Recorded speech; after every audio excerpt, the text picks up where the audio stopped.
वय वर्ष 75 असं म्हटलं तर या नैनाताईंच्या संपूर्ण म्हणजे स्टेज ते चित्रपट या कारकिर्दीचा आकडा बघितलं तर तुम्ही आणखीन टाळ्या वाजाल.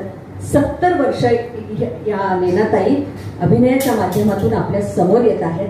मग अशी बोलता बोलता त्या म्हणाल्या, चित्रपटाचे नाटकांचे तर प्रवाह बघितले, प्रवासाचेही पाहिले, चालत चालत पोचलेलो आहोत. बसगाडीतून घोडागाडी, ट्राम, नाव, होडी, मचवा, जहाज मोठं ते एरोप्लेन, असा इतका मोठा प्रवास यशाचा त्यांचा आहे. नैनाताई खूप खूप अभिनंदन.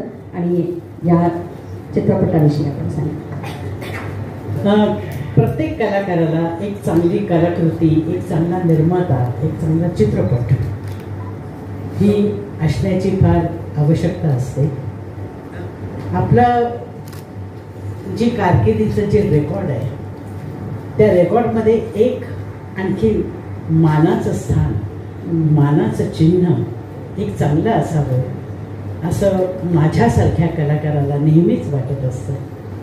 आणि त्यामुळे जेव्हा आमचं बोलणं झालं की मी काम करायचं आहे, तेव्हा बघीन, सांगेन असं न म्हणता कधी असं मी विचारलं.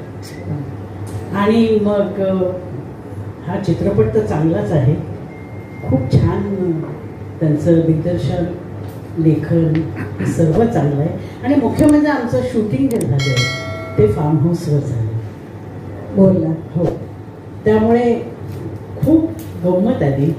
आणि चांगला निर्माता कसा असतो ह्याचं उत्तम उदाहरण म्हणजे विजय कोलकर.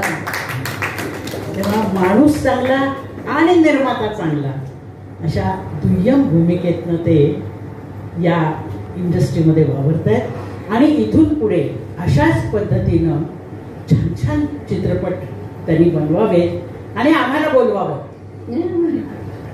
नैनाताई, तुम्हाला गुड न्यूज सांगते. 5 चित्रपटांचे अनाउन्समेंट, 4 चित्रपटांची अनाउन्समेंट झालेली आहे. हवालदार, निळू, काळू, बाळू असं काय काय काय काय मला सांगितलं, ते सांगतील. अरे वा, त्यात सगळ्यात तुम्ही आहात. हा वा, व्हेरी गुड.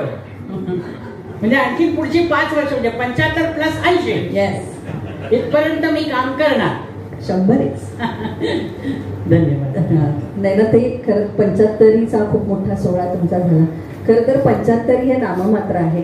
आम्ही तुम्हाला काय देणार यापेक्षा 75 तुम्हाला कदाचित म्हणत असेल, काट्यावरती फुले वेचली आयुष्याच्या पथावरी, काट्यावरती फुले वेचली आयुष्याच्या पथावरी, ध्यास घेऊन वाट चालते दैव निरंतर साथ करी, आनंदाची फुले वाहते परमेश्वर चरणावरी, विनम्र होऊन प्रसाद मागते नाव माझे 75.